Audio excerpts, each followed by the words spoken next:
Hello guys, welcome back to my YouTube channel Stand Out Classes. So today I'm going to start a very new chapter of Statistics Class 11 completely on demand. So मुझे बहुत अच्छा लगता है when you guys interact with me, when you guys give me the feedback, and I feel very obliged that yes, these videos are helpful for you. ठीक है? So before starting this video, I would just like to say thank you for all my viewers. Please इसी तरह support करते रहो, show some love and keep studying. Most importantly keep studying. कोई भी doubt हो कहीं भी, जरूरी नहीं है कि आपको सिर्फ मुझसे इकोनॉमिक्स का डाउट पूछना है, बिजनेस का डाउट पूछना है, मैथ्स का डाउट पूछना है, फ्यूचर में करियर काउंसलिंग के लिए कि आफ्टर 12th आपके पास क्या क्या ऑप्शंस अवेलेबल हैं, ऑल दीज थिंग्स के लिए आप मुझे कांटेक्ट कर सकते हो, फ्रीली कांटेक्ट कर सकते हो. मेरा मोटिव है आप लोगों को सही रास्ता दिखाना, आप लोगों को आपके ऑप्शंस बताना एंड ऑफ कोर्स पढ़ाना. सो today I'm going to start with the chapter 3, new chapter, which is census and sample method of collection of data. So guys, आपने देखा होगा chapter 2 तक हम लोगों ने पढ़ा कि statistics क्या होता है. Statistics is basically collection of data, then we have to organize it, then we have to present it, then we have to analyze it, and then finally we have to interpret it. In chapter 1 only मैंने आपको ये चीज बता दी थी कि ये जो है ना stages, collection of data, organization of data, presentation of data, उसको analyze मतलब उसको study करना, देन फाइनली उसको इंटरप्रेट मतलब कंक्लूजन निकालना, ये सारे जो स्टेप्स हैं आपके, इन पे पूरा एक चैप्टर खुद में इटसेल्फ में अब आप आगे पढ़ोगे. तो फाइनली आज मैं स्टार्ट कर रही हूँ first stage, that is collection of data. कि हम डेटा, अब सबसे पहले अगर स्टैटिस्टिक्स आपको करना है, अगर आपको कोई कंक्लूजन निकालना है, किसी को एनालाइज करना है, इंटरप्रेट करना है, तो आपको डेटा तो कलेक्ट करना पड़ेगा. तो वो डेटा आप कैसे और कहां से कलेक्ट करोगे, इस चैप्टर में हम लोग उस चीज के बारे में पढ़ेंगे. तो इस वीडियो में मैं आपको थोड़ा सा इंट्रोडक्शन दूंगी. आई होप समझ आएगा और समझ आना भी चाहिए, क्योंकि ये सारी चीजें आपके फ्यूचर की, आप हायर स्टडीज के लिए जाओगे उसमें भी काम आएंगी. So let's get started. सबसे पहले जो हम कॉन्सेप्ट पढ़ने वाले, देखो चैप्टर का नाम सबसे पहले समझो, census and sample method. Collection of data करने के बहुत सारे मेथड्स हैं, बट आपके सिलेबस में दो मेथड है, सेंसस मेथड और सैंपल मेथड. अभी क्या होता है वो हम पढ़ेंगे. उससे पहले आपको एक बहुत इंपॉर्टेंट कॉन्सेप्ट समझना जरूरी है, जो कि होता है पॉपुलेशन और सैंपल का कॉन्सेप्ट. ये जो कॉन्सेप्ट है मैं चैप्टर 1 में भी आप लोगों को पढ़ा चुकी हूँ, बट स्टिल ये चैप्टर इस कॉन्सेप्ट के बिना आपको नहीं समझ आएगा. तो ये कॉन्सेप्ट मैं आपको एक बार फिर से बता रही हूँ, क्या होता है पॉपुलेशन और क्या होता है सैंपल. बच्चों ध्यान से सुनना मेरी बात, ठीक है. पॉपुलेशन का मतलब होता है aggregate of all items about which we want to obtain information. अभी पहले पढ़ लेती हूँ, फिर आपको लेमन लैंग्वेज में समझाती हूँ. और सैंपल क्या होता है, when all the items are not studied, few are studied and conclusion is drawn on the basis of that. अब बात को समझो कि एग्जाम्पल देती हूँ, आपको तब भी अच्छे से समझ आएगा. फॉर एग्जाम्पल, मुझे एवरेज इनकम पता करनी है अपनी सोसाइटी की. अब इस सोसाइटी में जितने भी घर हैं वो मेरी पॉपुलेशन है. दैट मीन्स देखो ना, एग्रीगेट मतलब total of all the items, सारी एक एक आइटम का अगर मैं टोटल कर दूं और अगर मैं एक एक आइटम करके पढ़ूं सबको, और उससे जो इंफॉर्मेशन निकालूंगी वो इंफॉर्मेशन मानी जाएगी पॉपुलेशन की इंफॉर्मेशन. फॉर एग्जाम्पल मैं आपको एग्जाम्पल देती हूँ. 11th A की एक क्लास है, ठीक है. अब जो 11th A क्लास है, मैं चाहती हूँ, मैं पता लगाना चाहती हूँ कि उस क्लास में बच्चों के एवरेज, ऑन एन एवरेज कितने नंबर आए हैं. अब उस 11th में सपोज करो 11th A में 40 बच्चे हैं, तो ये जो 40 बच्चे हैं उस 11th A में, ये मेरी पॉपुलेशन है, क्योंकि वो पूरा मुझे उनके बारे में पढ़ना है. 40 बच्चों से पढ़ना ही मतलब पता लगाना है.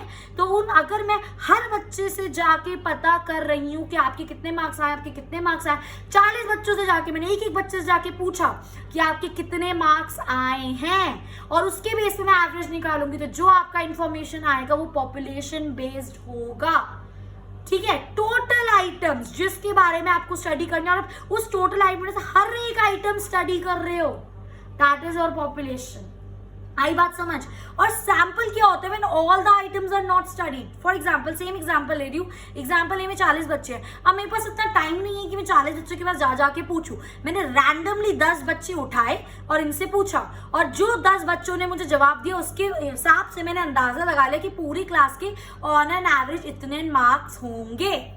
तो that is your sample study. जब आप पॉपुलेशन, जो आपकी टोटल पॉपुलेशन है, जैसे 40 बच्चे इस टाइम मेरी टोटल पॉपुलेशन है क्योंकि मुझे इनके बारे में स्टडी करना है, ठीक है। जब मैं एक एक के पास जाके नहीं पूछ रही हूँ, मैं इसमें से रैंडम कुछ के बारे में पता कर रही हूँ, तो वो कुछ होता है आपका सैंपल। आ रही है मेरी बात समझ? इसलिए यहाँ पे लिखा है total of all the items, सारी आइटम्स जिनके बारे में इंफॉर्मेशन चाहिए वो होती है आपकी पॉपुलेशन। और उन आइटम्स में से आप कुछ को अगर स्टडी करते हो तो ये जो कुछ है ना, ये जो कुछ है ये आपका सैंपल होता है। और हमेशा जब भी हम सैंपल स्टडी करते हैं हम सिर्फ कुछ आइटम को पढ़ते हैं और इसके बेस पे पूरी पॉपुलेशन का अंदाजा लगा लेते हैं। आई मेरी बात समझ? अगर ये कॉन्सेप्ट आपको क्लियर है तो अब आपको सेंसस मेथड और सैंपल मेथड समझने में कोई दिक्कत नहीं आएगी। तो उसी तरीके से आपका एक हो गया अब ये सेंसस मेथड। सेंसस मेथड हमें क्या बोलता है? जब आप डेटा कलेक्ट कर रहे हो each and every item of the population को कंसिडर करके, अगर मुझे अपनी सोसाइटी, फॉर एग्जांपल मेरी सोसाइटी में 100 घर हैं और 100 घर के पास हर एक घर में जाके मैं पूछ रही हूँ कि आपकी इनकम कितनी है, तो मैं किस मेथड से डेटा कलेक्ट कर रही हूँ? सेंसस मेथड से, क्योंकि मैं each and every item population की स्टडी कर रही हूँ। आई बात समझ? सिमिलरली अब यही 100 घर में से मेरे पास टाइम नहीं है कि मैं 100 के 100 घर में जाऊं, मैंने हर ऑल्टरनेट या हर 3 घर छोड़ के एक घर उठा लिया, तो कुछ घर मैंने उठा लिए 100 में से, लाइक 20 हाउसेस। अब उन 20 हाउसेस से मैं जाके पूछा मैंने और उसके बेस पे अंदाजा लगा लिया कि भाई अगर इनकी एवरेज इतनी है तो 100 घर की एवरेज भी इतनी ही होगी, तो उसको बोलते हैं हम सैंपल मेथड। आई मेरी बात समझ? तो इस चैप्टर के लिए आपको पॉपुलेशन और सैंपल का कॉन्सेप्ट समझना बहुत ज्यादा जरूरी है। क्लियर है इतनी बात? तो इस चैप्टर में हम 2 मेथड पढ़ने वाले हैं जिससे आप डेटा कलेक्ट कर सकते हो। First is your census method and second your sample method. तो सेंसस मेथड आपको क्या कहता है? When data is collected by covering each and every item, जितनी भी पॉपुलेशन में आइटम है हर आइटम को आप कवर कर रहे हो, स्टडी कर रहे हो, that will be your census method. मतलब आप जब वो जो जिस तरीके से आप डेटा कलेक्ट कर रहे हो उसको बोलेंगे हम सेंसस मेथड से।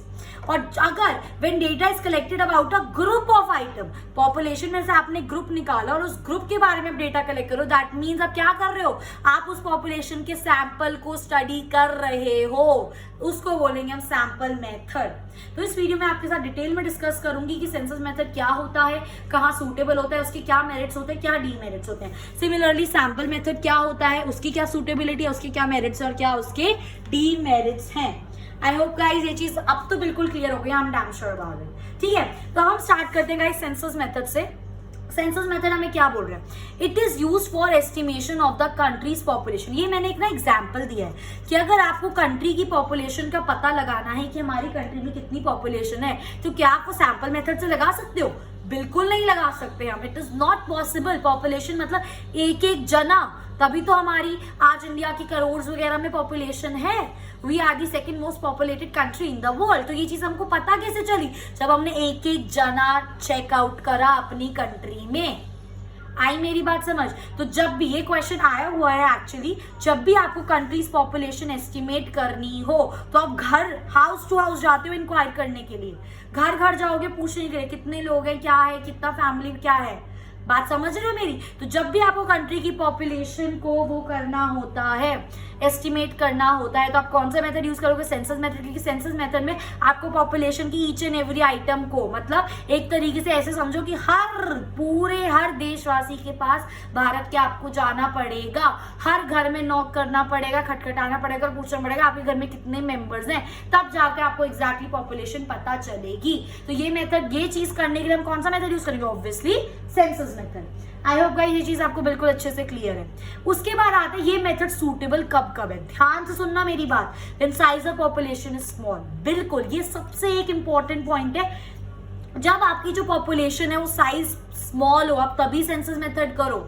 बात समझ रहे हो मेरी? अब फॉर एग्जाम्पल मैंने 11th A का लिया कि मुझे 40 बच्चों को करना है, तो 40 बच्चे इतना ज्यादा टाइम नहीं लगेगा मुझे करने में, तो मैं सेंसस मेथड फॉलो कर सकती हूँ। अब यही मुझे वो टास्क दे दे कि पूरे दिल्ली NCR में जितने भी 11th क्लास के बच्चे हैं आप उनके पास जाओ, भाई क्या पॉसिबल है मेरे लिए सेंसस मेथड करना? उसमें बहुत डिफिकल्टी होगी, बहुत टाइम, बहुत एफर्ट्स, बहुत पैसा लगेगा।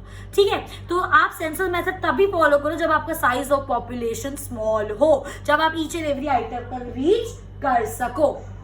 आई होप गाइस ये चीज आपको बिल्कुल अच्छे से क्लियर है, ठीक है। और सेकेंडली आप इसको तब यूज करो when there is widely diverse items. Diverse item मतलब जब आपकी पॉपुलेशन में बहुत तरह की डिफरेंट चीजें हो। बात समझ रहे हो मेरी? डाइवर्सिटी मतलब अलग अलग तरह के आइटम्स है आपकी पॉपुलेशन में, तब आपको सेंसस मेथड ही फॉलो करना चाहिए ताकि आप हर आइटम को अच्छे से पढ़ सको। एक बार अगर सारी आइटम आपकी पॉपुलेशन में सेम है तो एक दो पढ़ा भाई, सभी सेम है तो आंसर उसी से आ जाएगा। बट सेंसस मेथड हम तब फॉलो करते हैं जब आपका साइज ऑफ आइटम क्या होता है, जो नेचर होता है वो डाइवर्स होता है, मतलब डिफरेंट होती हैं आइटम्स एक पॉपुलेशन में, इसलिए हमें हर एक पढ़नी पड़ती है, that is census method. Then इसको आप तब यूज करो when requirement of intensive examination, जब आपको डीपली किसी चीज को एग्जामिन करना है, ठीक है। बिल्कुल मतलब ये नहीं ऊपर ऊपर से पढ़ना है, जब आपको डीपली किसी चीज को एग्जामिन करना है तब आप कौन सा मेथड यूज करो, सेंसस मेथड। और फोर्थली जब आपको high degree of accuracy and reliability, जो आप डेटा कलेक्ट कर रहे हो, आप चाहते हो वो डेटा आपका हाईली एक्यूरेट और हाईली रिलायबल, भरोसेमंद हो, तब आप हर एक आइटम को पढ़ो, दैट मीन्स वो कौन सा मेथड हो गया, census method. I hope guys ये चीज आपको बिल्कुल अच्छे से क्लियर है। मूविंग ऑन टू इसके मेरिट्स, फायदे क्या है सेंसस मेथड के? सबसे पहला फायदा रिलायबल एंड एक्यूरेट। जब पॉपुलेशन की हर एक आइटम को आप स्टडी कर रहे हो, हर एक आइटम आप पॉपुलेशन की पढ़ रहे हो, ठीक है, खुद कर रहे हो, डिटेल में पढ़ रहे हो, तो ऑब्वियसली बात है जो आप डेटा कलेक्ट कर रहे हो आपको रिलायबल और एक्यूरेट तो होगा ही होगा, ठीक है। नेक्स्ट आता है आपका इसका लेस बायस मतलब पार्शियलिटी। अब आप सोच रहे हो कि किस टर्म्स में पार्शियलिटी हम यहाँ पर मेजर कर रहे हैं, तो मैं आपको बताना चाहूंगी लेस बायस का मतलब है कि जो भी आपका सेंसस मेथड का रिजल्ट आता है ना, वो most of the time biased नहीं होता, मतलब पार्शियल नहीं होता। आई होप गाइस आपको ये चीज मेरी समझ आ रही है। जो भी आप डेटा निकालते हो सेंसस मेथड से वो आपका मैक्सिमम टाइम पार्शियल या बायस आई कैन से नहीं होता। ऐसा क्यों होता है? क्योंकि इसके अंदर जो इन्वेस्टिगेटर होता है ना, वो अपने डिस्क्रिप्शन ज्यादा लगा नहीं सकता, मतलब ज्यादा मैनिपुलेट नहीं कर सकता इस डेटा को, क्योंकि आप डिटेल में एक एक चीज स्टडी कर रहे हो। बात समझ रहे हो मेरी? इसलिए हम बोल सकते हैं कि जो भी हम डेटा कलेक्ट करते हैं it is less biased. Next आता है आपका एक्सटेंसिव इंफॉर्मेशन। अगर किसी आइटम के बारे में आपको ऐसी इंफॉर्मेशन चाहिए, एक्सटेंसिव इंफॉर्मेशन क्या होती है? एक्सटेंसिव इंफॉर्मेशन बेसिकली वो इंफॉर्मेशन होती है गाइस जिसके अंदर मतलब जो किसी से आप अच्छे से बात करो, उसके बारे में आप और जान रहे हो, ऐसी चीजें जो किसी और को नहीं पता और वो आपसे बंदा बता रहा है, दैट इज एक्सटेंसिव इन्फॉर्मेशन। तो किसी चीज के बारे में आपको हिडन इन्फॉर्मेशन चाहिए, एक्सटेंसिव डिटेल में इन्फॉर्मेशन चाहिए, तो आपको कौन सा मेथड फॉलो करना चाहिए? Census method. तो जब भी हम सेंसस मेथड फॉलो करते हैं हम एक्सटेंसिव इन्फॉर्मेशन प्रोवाइड होती है। आई होप गाइस ये चीज आपको अच्छे से समझ आ रही है, समझ रही हो ना मैं क्या बोलने की कोशिश कर रही हूँ, ठीक है। इसके बाद आता है आपका next that study of diverse characteristic. जैसा कि मैंने आपको बताया सेंसस मेथड का एक और ये एडवांटेज है कि अगर आपकी पॉपुलेशन में they are diversity of characteristics, मतलब अलग अलग आइटम्स हैं एक पॉपुलेशन में, तो सेंसस मेथड के अंदर हम हर आइटम को अच्छे से डिटेल में पढ़ सकते हैं। उसके बाद आता है आपका इनडायरेक्ट इन्वेस्टिगेशन। इनडायरेक्ट इन्वेस्टिगेशन मतलब ये देखो, indirect investigation that census method can be successfully used in indirect investigation, मतलब जिस चीज के बारे में आप डायरेक्टली इन्वेस्टिगेट नहीं कर सकते हो, फॉर एग्जांपल पॉवर्टी हो गया, अनएम्प्लॉयमेंट हो गया, तो उसके अंदर आप सेंसस मेथड यूज कर सकते हो। नेक्स्ट आता है आपका स्टडी ऑफ कॉम्प्लेक्स इन्वेस्टिगेशन। जो इन्वेस्टिगेशन आपकी कॉम्प्लेक्स होती हैं, ठीक है, बात समझ रहे हो, जो इन्वेस्टिगेशन आपकी कॉम्प्लेक्स है, जिनको पढ़ने में मतलब टाइम लग रहा है या फिर कॉम्प्लेक्स बाय नेचर है, तो उसके अंदर भी हम सेंसस मेथड को फॉलो कर सकते हैं, क्योंकि सेंसस मेथड के अंदर आप हर एक आइटम बारीकी से पढ़ रहे हो, चाहे जितनी कॉम्प्लेक्स आपकी स्टडी क्यों ना हो, सेंसस मेथड के अंदर वो आपकी ईजी हो जाएगी। आई होप गाइज ये चीज आपको बिल्कुल अच्छे से क्लियर है। Moving on to our next इसके डीमेरिट्स। इसके डीमेरिट्स क्या है, मतलब क्या क्या इसके डिसएडवांटेजेस हैं? सबसे पहला जो डिसएडवांटेज आता है इट इज कॉस्टली। खुद सोचो ना, एक पॉपुलेशन की हर एक आइटम को आप स्टडी कर रहे हो, कितना टाइम लगेगा? भले ही साइज ऑफ पॉपुलेशन स्मॉल हो तब भी हर एक आइटम के पास जाना, उनसे पता करना चीजों को या उसको बारे में स्टडी करना, टाइम भी लगेगा, एफर्ट्स भी लगेंगे, पैसे भी लगेगा। हमेशा बोला इकोनॉमिक्स में जब भी आपका वर्ड आ जाता है ना costly, that means not in terms of money only, also in terms of time and efforts. तो जब भी आपका वर्ड आता है costly, it means costly in terms of time, money and efforts. Next इसका डीमेरिट आता है लार्ज मैन पावर। ऑब्वियसली बात है, सेंसस मेथड अब अकेला बंदा तो नहीं कर सकता, आपको एक टीम की जरूरत है। तो जिस टीम की आप लोगों को जरूरत पड़ती है, समझ रहे हो मेरी बात को, जिस टीम की आप लोगों को जरूरत पड़ेगी हर चीज को इन्वेस्टिगेट करने के लिए, वो लार्ज होनी चाहिए। लार्ज मैन पावर, जितना ज्यादा लार्ज मैन पावर उतने ज्यादा आपके एक्सपेंसेस, यू कैन से। बात समझ आ रही है मेरी? सो ये था आपका large man power is required. Next is your not suitable for large investigation. जब हम सूटेबिलिटी पढ़ रहे थे तो सबसे पहला पॉइंट मैंने आपको यही बताया था कि साइज ऑफ पॉपुलेशन स्मॉल होनी चाहिए। जहां पे साइज ऑफ पॉपुलेशन आपका लार्ज होगा वहां पर आप सेंसस मेथड को यूज नहीं कर सकते। आई होप गाइस ये चीज आपको बिल्कुल अच्छे से क्लियर है। Moving on to sample method. Sample method का मतलब क्या होता है? जब हम पूरी पॉपुलेशन स्टडी नहीं कर रहे हैं, पॉपुलेशन में से कुछ पार्ट हम स्टडी कर रहे हैं, that is known as sample method. तो यहाँ पे मैंने आपको एक एग्जांपल दिया हुआ है। By examining only a few drops of blood, a doctor determines the blood group of a person. क्या जो डॉक्टर है वो पूरा सारा इंसान में जितना खून होता है सारा चेक करके ब्लड ग्रुप बताता है? नो, एक या दो ड्रॉप ली पूरे ब्लड में से, तो आपकी बॉडी में जितना ब्लड है दैट इज द पॉपुलेशन, उसमें से उसने एक या दो ड्रॉप ली दैट इज द सैंपल, उसको स्टडी करके उसने बता दिया। तो ये कौन सा मेथड हुआ? Sample method, sample study method. आई होप गाइस ये चीज आपको बिल्कुल अच्छे से क्लियर है। ठीक है, अब आता है नेक्स्ट चीज कि ये जो मेथड है आपका कहाँ कहाँ पर सूटेबल है। सबसे पहली बात, when size of population is large. जितना ही बड़ा पॉपुलेशन हमें कोई फर्क नहीं पड़ता, क्योंकि हमें पूरी पॉपुलेशन थोड़ी ना पढ़नी है, हमें तो उसमें से कुछ पार्ट पढ़ना है। तो वो तो कितनी बड़ी पॉपुलेशन हम कैसे भी कर सकते हैं। तो इसलिए जब साइज ऑफ पॉपुलेशन आपका लार्ज हो, आपको कौन सा मेथड यूज करना चाहिए? Sample method. उसके बाद आता है आपका एक्यूरेट इंफॉर्मेशन नॉट रिक्वायर्ड। जब आप सेंसस मेथड फॉलो करते हो तो आपको बहुत ज्यादा एक्यूरेट और रिलायबल डेटा मिलता है, बट जब आपको जो डेटा है आपका ज्यादा एक्यूरेट या ज्यादा रिलायबल नहीं चाहिए, तब आप इजिली सैंपल मेथड को फॉलो कर सकते हो। उसके बाद आता है आपका no diverse items. Sample method guys आप तभी फॉलो करो जब आपकी पॉपुलेशन में अलग अलग तरह की आइटम ना हो, क्योंकि अगर आप डाइवर्स आइटम में सैंपल मेथड फॉलो करते हो तो कुछ तो आपके हाथ में आ जाएंगी, बाकी आइटम्स का क्या, उनको तो आपने स्टडी नहीं करा, इन्हीं के बेस पर उनका भी कंक्लूजन निकाल दिया। तो इस तरीके से वो पॉपुलेशन जिसके अंदर ज्यादा डाइवर्सिटी ऑफ आइटम्स नहीं होते, हम उसके अंदर सैंपल मेथड को यूज करते हैं। ठीक है, मतलब कह सकते हो आप वो पॉपुलेशन जिसके अंदर there is what, same type of items, homogeneous items होती हैं। आई मेरी बात समझ? उसके बाद आता है आपका इंटेंसिव एग्जामिनेशन नॉट रिक्वायर्ड। जब आपको कोई डेटा कलेक्ट करना है और आपको उसको डिटेल में स्टडी करने की जरूरत नहीं है, आपको कोई अलग से इंफॉर्मेशन, कोई इंटेंसिव या इंटेंस इंटेरोगेशन करना नहीं होता, तब आप कौन सा मेथड यूज करो? Sample method. उसके बाद आप इसके फायदे क्या क्या है जब आप सैंपल मेथड यूज करोगे? सबसे पहली बात तो इकोनॉमिकल मतलब सस्ता। कैसे? ज्यादा टाइम नहीं लग रहा, ज्यादा एफर्ट्स नहीं लग रहे, कुछ ग्रुप निकाला, उसको स्टडी करा, उसके बेस पे पूरी पॉपुलेशन का कंक्लूजन निकाल दिया। सो इकोनॉमिकल इन नेचर। उसके बाद टाइम सेविंग्स। सेंसस मेथड में एक एक आइटम डिटेल में पढ़नी पड़ रही है, कितना टाइम लग रहा है, पर सैंपल मेथड में ऐसा कुछ नहीं होता। उसके बाद आता है आइडेंटिफिकेशन ऑफ एरर।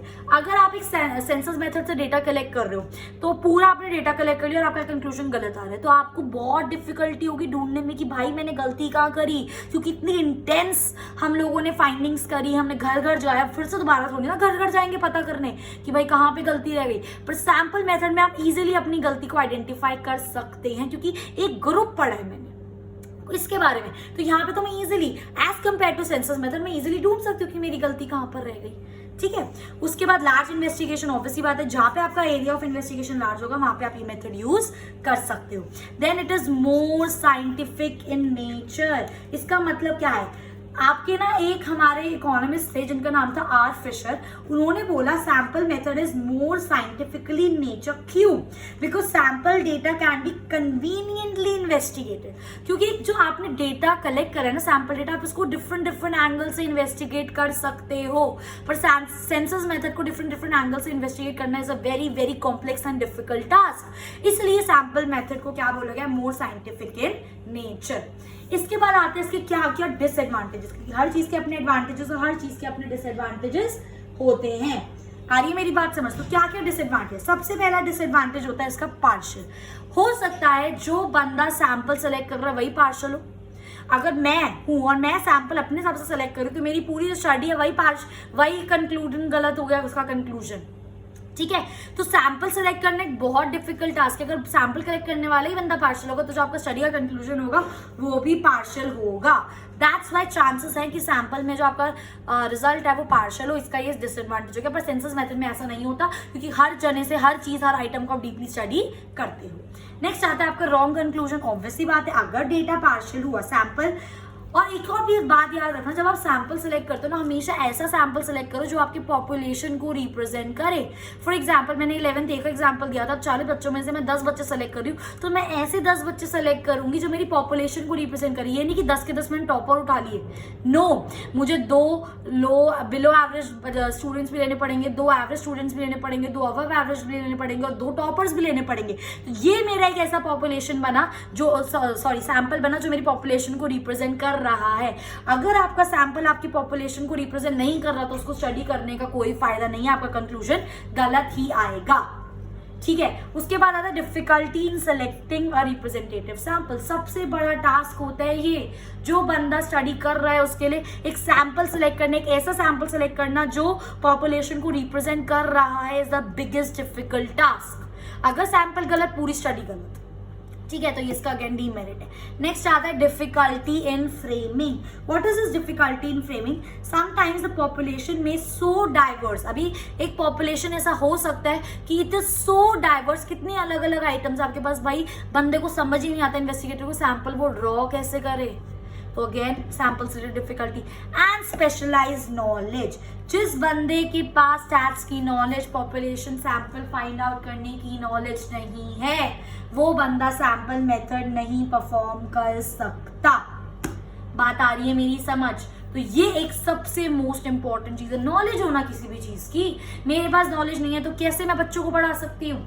आपके पास नॉलेज नहीं है तो आप कैसे सैंपल सेलेक्ट कर सकते हो? तो this is again a very big demerit of the sample method. तो आज मैंने आपके साथ डिटेल में डिस्कस करा सेंसस मेथड क्या होता है, सैंपल मेथड क्या होता है, कहां पर आपको सेंसस मेथड यूज करना चाहिए, कहां पे आपको सैंपल मेथड यूज करना चाहिए। अब मैं आपके साथ इस वीडियो का लास्ट टॉपिक डिस्कस करने वाली हूँ, which is elements of a sample. कि जब आप एक सैंपल सेलेक्ट करते हो तो उसके अंदर क्या क्या एलिमेंट या किन किन चीजों का ध्यान रखना चाहिए। सबसे पहली और इंपॉर्टेंट चीज जो sample, it should B representative.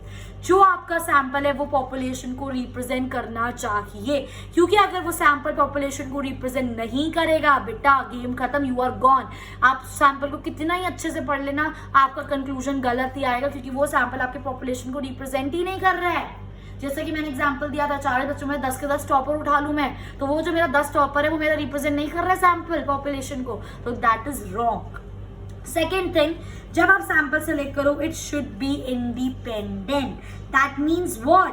That inclusion of one item in the sample should be dependent on the inclusion of some other item of the universe. बात को समझो, जो आप सैंपल कलेक्ट कर रहे हो, ठीक है, जो भी आप सैंपल कलेक्ट कर रहे हो वो एक दूसरे से इंडिपेंडेंट होने चाहिए, एक दूसरे पे डिपेंडेंट नहीं होने चाहिए। फॉर एग्जाम्पल 40 जने थे, अब मैं बोल रही हूँ 2 मैंने below average, 2 average, 2 above average, 2 toppers, ऐसे उठाए मैंने। अब ये इंडिपेंडेंट एक दूसरे के, इन पे एक दूसरे का असर नहीं पड़ना चाहिए, तो आपके सैंपल में जो भी आप एलिमेंट चूज करोगे it should be independent. Next, homogeneity is again a very important element while selecting the sample. ठीक है, if more than one sample are selected from a universe, आप एक पॉपुलेशन में से एक से ज्यादा सैंपल सेलेक्ट करो तो हमेशा आपके वो सैंपल एक पॉपुलेशन में से सेम आने चाहिए। ऐसा नहीं हो सकता एक पॉपुलेशन में से एक सैंपल लिया और एक उसी सेम पॉपुलेशन में से आपने एक और सैंपल लिया और वो दोनों सैंपल आपके अलग अलग है। भाई कैसे? इसका मतलब आपने पहला जो सैंपल है वही ढंग से नहीं लिया था। तो हमेशा जितना, अगर आप एक से ज्यादा सैंपल लेते हो एक ही पॉपुलेशन में से, तो वो होमोजीनियस मतलब सेम होने चाहिए। और उसके बाद लास्ट आता है आपका इसका एडिक्वेसी। एडिक्वेसी का मतलब होता है number of item in a sample. अब मेरी बात को समझना, 40 बच्चे हैं, अब 40 बच्चों में से मैं सिर्फ 2 जनों को उठा लूं एज अ सैंपल, तो क्या मेरी स्टडी अच्छी लगेगी? या फिर मैं 40 बच्चों में से 15 बच्चों को उठा रही हूँ एज अ सैंपल, तब मेरी स्टडी ज्यादा रिलायबल होगी ना। तो यस, आपके जो सैंपल के अंदर एलिमेंट्स होने चाहिए वो भी अच्छे खासे नंबर में होने चाहिए। इसका ये मतलब नहीं है, सैंपल का मतलब ये नहीं होता कि पॉपुलेशन ली तो उसमें से 1 या 2 एलिमेंट पढ़ लिया, भाई हो गया काम, चलो tata bye bye. No, adequacy मतलब इतने इनफ एलिमेंट्स आपके सैंपल में भी होने चाहिए कि आप उसको ढंग से पढ़ो और जो कंक्लूजन है वो एक्चुअली पॉपुलेशन से रिलेट करे। आई मेरी बात समझ लो, एडिक्वेसी के नीचे आप लिखो अपना नंबर ऑफ एलिमेंट्स, मतलब number of element in sample should also be sufficient. Homogeneity के अंदर आप लिखो more sample from same population should be same, या फिर शुड बी होमोजेनियस और इंडिपेंडेंट और रिप्रेजेंटेटिव। आई होप गाइस ये चीज आपको बिल्कुल अच्छे से क्लियर है। सो इन दिस वीडियो मैंने आपके साथ अच्छे से डिटेल में डिस्कस करा। नाइस 25 मिनट्स की वीडियो मैं ऑलरेडी बना चुकी हूँ इस छोटे से टॉपिक पर, क्योंकि मेरा मेन फोकस है आपको अच्छे से डिटेल में एक एक चीज को समझाना। बात समझ रहे हो मेरी? तो ये सब चीजें आपके आगे भी क्योंकि बहुत ज्यादा काम आने वाली हैं, तो इनको अच्छे से पढ़ना, अच्छे से इनको स्टडी करना, और आपको कोई भी अगर डाउट आता है 1% भी अगर आपको कोई भी डाउट आता है गाइस, आप बिल्कुल किसी भी तरीके की टेंशन मत लेना, and just comment below and answer, ask your queries. I will definitely answer each and every doubt of everyone. So please like करो मेरी videos. I'm really working hard. My work is to work on your concepts. Concept जितने strong रखोगे ना, उतना ज़्यादा अच्छा exam दे पाओगे, उतना ज़्यादा अच्छा होगा आपकी लाइफ के लिए।